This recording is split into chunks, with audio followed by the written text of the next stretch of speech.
Balik lagi sama gue Jonathan Leonarda. Ya hari ini ada yang mau ngikut di sini, ada Baby Jili sama ada Jini. Hai. Oke. Jadi hari ini kita mau belajar apa? Ada new froggies. Oke, kita ada kodok baru yang kita sama-sama mau belajar. Jadi di depan gua ini masih di dalam tub, dia belum masuk ke enclosure, masih dalam proses karantina. Di depan kita ini ada namanya glass frogs.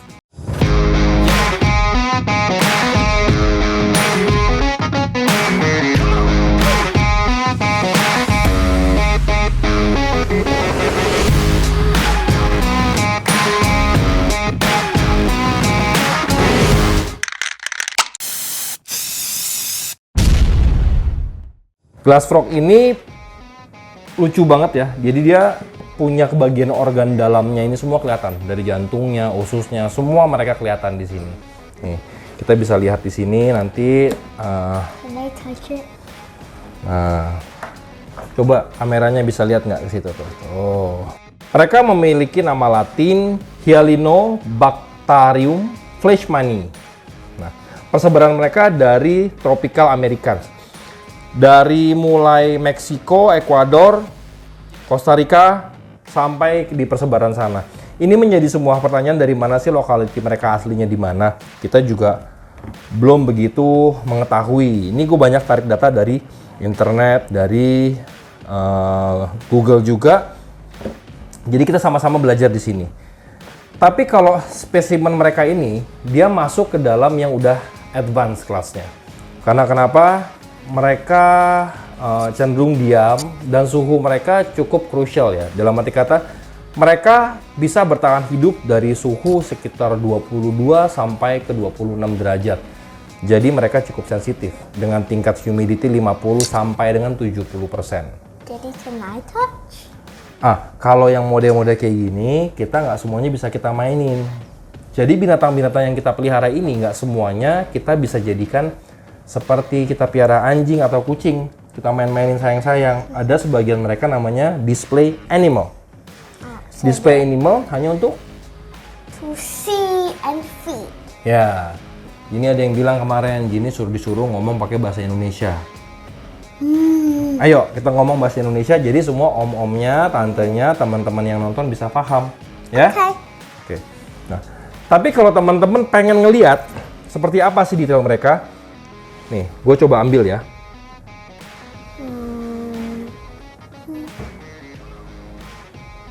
Nah, bisa. Dalamnya. Tuh. Terus dari kaca. Mereka punya karakteristik yang memang agak diem. Bagus kan? Tuh, gerakan-gerakan. Jadi ketika mereka tidur, mereka akan diem banget. Maksimum size mereka ini sekitar 3 cm. Maksimum size-nya dari mereka. Mereka tergolong glass frog yang kecil. Glass frog ini memiliki 13 spesies yang berbeda dari persebaran yang udah ada. Nah, ini salah satunya, Fleischmann glass frog, nama common name-nya. Makanan mereka ini sama seperti dart frog, lalat buah. Apa? How big it can go? Tadi kan, Gini nanya bisa sampai sebesar apa? Bisa sampai kurang lebih 3 cm. Ya, cuma sampai 3 cm. Mereka adalah spesimen glass frog yang kecil. Nah, mereka harus dipelihara. Kalau mau bersama-sama seperti ini, nantinya tempatnya harus besar. Karena glass frog adalah spesimen yang sangat teritorial.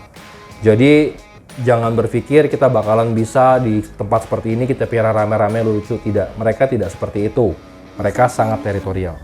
Kenapa? Bisa berantem nanti. Iya, nanti dia berantem. Apalagi laki-lakinya atau jantannya. Ketika ketemu jantan lain, mereka merasa terancam tempatnya, teritorinya, nanti dia akan berantem. It's like dogs. Ya, sama beberapa binatang ada yang bisa namanya solitary animal. Beberapa binatang ada communal animal. Mereka bisa hidup bersama-sama.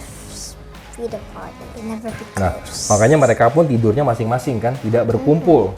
Ketika kita menemukan binatang, ngumpul nih tidurnya sama-sama. Nah, berarti mereka binatang yang bisa hidup berkomunal atau bersama-sama. Like those. Ini bisa. Nanti kita bahas yang ini ya. Nanti kita bahas yang ini kita bahas. Tapi saat ini kita ngomongin tentang glass frog dulu. Ya. Kenapa sayang? Why frog? Why the little haven't fit inside? Oh, kata Jili, kenapa ini belum dimasukin ke sana? No, actually. Nggak apa-apa, tunggu bentar. Ada putih-putih. Enggak, kali Jili tanya kenapa belum bisa dimasukin ke sini. Nah, jadi ini masih proses karantina yang seperti gue bilang, ketika kodok impor itu masuk, kita lakukan protokol 14 hari dikalikan 2. 14 hari biasa dilakukan di karantina hewan, 14 hari ke depan adalah di tempat rumah kita sendiri atau di frog room kita. Jadi takutnya untuk menjaga aja, walaupun ini CB ataupun walcott, apapun itu yang masuk, protokol kita jaga. Kenapa harus karantina? They will get sick. Ya, karena kenapa binatang harus dikarantina? Perpindahan binatang dari daerah ke daerah kita tidak tahu. Mereka apakah bawa virus, bawa penyakit, bawa jamur. Nah, kalau kita sembarangan taruh, takutnya menularkan ke piaraan kita yang lain. Oke? You got the plants. Also the plants. Enggak, kayak kodoknya. Kita harus jaga mereka seperti itu. Ah.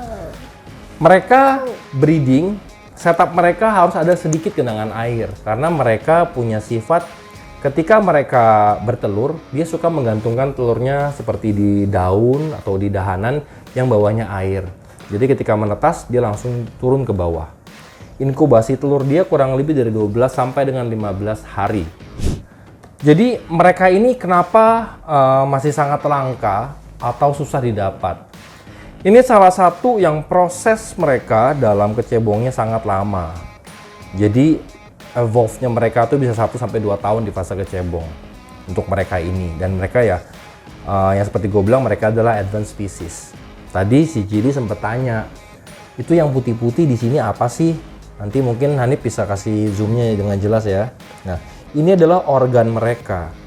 Mereka dinamakan glass frog karena dari bawahnya itu fully transparan, kelihatan tulangnya, kelihatan organnya. Ini adalah mereka. Dan mereka hanya aktif di malam hari.